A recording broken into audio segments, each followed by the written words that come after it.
हजमा करै छै बउआ के मुरन मामा पैसा खूबे लुटाबै छै यो हजमा करै छै बउआ के मुरन मामा पैसा खूबे लुटाबै छै यो। अभी आप सुन रहे हैं RRM रिकॉर्डिंग स्टूडियो से। डीजे बना चाचा बउआ के बंसी कमर में और मिल डीजे बना चाचा बउआ के बंसी कमर में और मिल धीरे धीरे काटी है हजमा बउआ के केस रा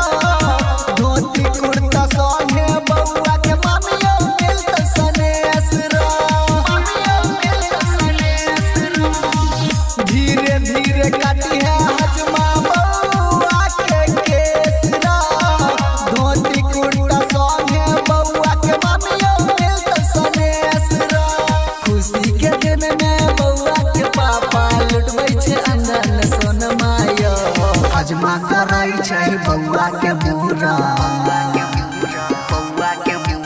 हजमा करै छै बउआ के मुरन मामा पैसा खूबे लुटाबै छै यो हजमा करै छै बउआ के मुरन मामा पैसा खूबे लुटाबै छै यो। अभी आप सुन रहे हैं RRM रिकॉर्डिंग स्टूडियो से। डीजे वाला भैया डीजे बजा के बउआ के खुशी पटाबै छै यो डीजे वाला भैया डीजे बजा के बउआ के खुशी पटाबै छै यो धोती कुर्ता गमछा दे तौ डाला भर के चाउर रा काटे हजमा केस मिलतौ बउआ के मौसी निछाउर रा बउआ के मौसी निछाउर रा धोती कुर्ता गमछा दे तौ डाला भर के चाउर रा काटे हजमा केस मिलतौ बउआ के मौसी निछाउर रा